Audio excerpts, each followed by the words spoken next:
আজিৰ পৰা প্ৰায় এবছৰমান আগতে তেওঁক লগ পাইছিলোঁ।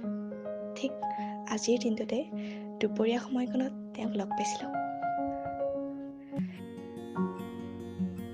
এদিন কলেজলৈ যাওঁতে হঠাৎ তেওঁক দেখা পাই থমকি ৰৈছিলোঁ আৰু তেওঁক একেৰাহে চাবলৈ লৈছিলোঁ। নাজানো কি হৈছিল, কিন্তু তেওঁক দেখাৰ লগে লগে কেৱল তেওঁকেই চাই থাকিবলৈ মন গৈছিল। ডাঠ নীলা ৰঙৰ ছাৰ্টটিৰ সৈতে তেওঁক বৰ ধুনীয়া লাগিছিল।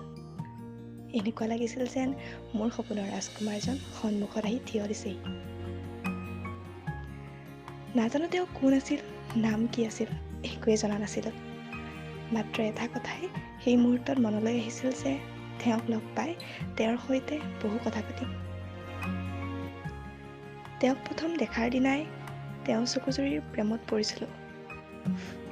কি যে চাৱনি আছিল তেওঁৰ।